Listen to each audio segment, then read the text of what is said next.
Parts chop away. Sounds of the rain hit the roof. Tacky gobble sounds. My pet red-waisted wasps protect larvae in the paper nest, in their nursery cells, and larvae cocooned. They do build that silk cocoon, preparing for the adult stage. Rooster, chicken, crow sounds.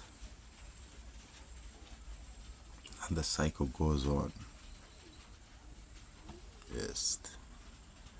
They do feed on the bugs, the caterpillars that affect the food crops, feed them their larvae, acting as a natural form of pesticide as opposed to the pests, rather the chemicals.